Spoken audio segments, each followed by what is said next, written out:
seni tuttum koca dünya, gülmüyor kasıbaca dünya. Beni de kocatma koca dünya, İstəyirəm həmişə cavan olum. Süz mənə barmen, süz mənə barmen, piyan olum. Həyat yaman sıxıcıdır dostum, İstəyirəm beyni duman olum.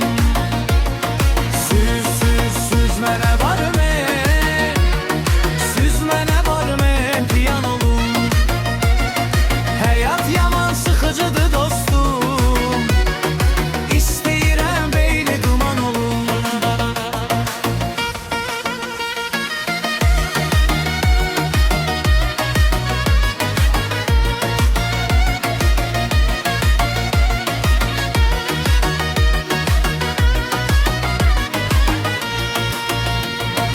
Həsrəti qəlbi sıxdı getdi, kim soruşdu de çıxdı getdi. De ki o məni buraxdı getdi, doğru sən ol məndə yalan olum. Süz mənə barmen, süz mənə barmen, piyan olum.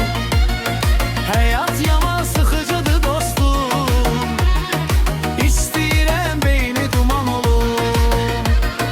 Süz mənə barmen, süz mənə barmen, piyan olum. Həyat yaman sıxıcıdır dostum, İstəyirəm beyni duman olum. Gərək insan olsun həmişə sadə, deyim sağlıq əlimdə rum kavadə. İçim şirin söhbət edim nə badə, dosta tanışa qarşı yanan olur.